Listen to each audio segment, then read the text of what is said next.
ER40s.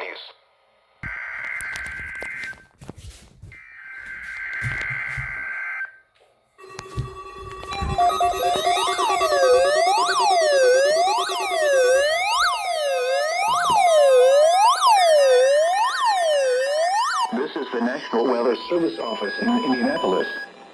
The preceding signal was a test of the public warning system on weather radio station KEC74.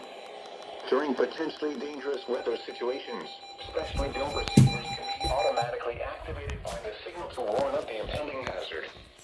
Tests of the signal and receiver's performance are normally conducted by the National Weather Service between 11 a.m. and noon Eastern Time each Wednesday.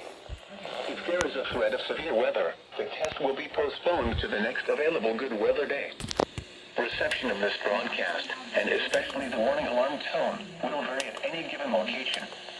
This variability, normally more noticeable at greater distances from the transmitter, can occur even though you are using a good quality receiver in good working order. The warning alarm tone will be activated for hazardous watches and warnings for the following counties in Indiana: Boone, Decatur, Delaware, Hamilton, Hancock, Hendricks, Henry, Johnson, Madison, Marion, Morgan, Rush, Shelby, and Tipton. This concludes the weekly test of weather radio station KEC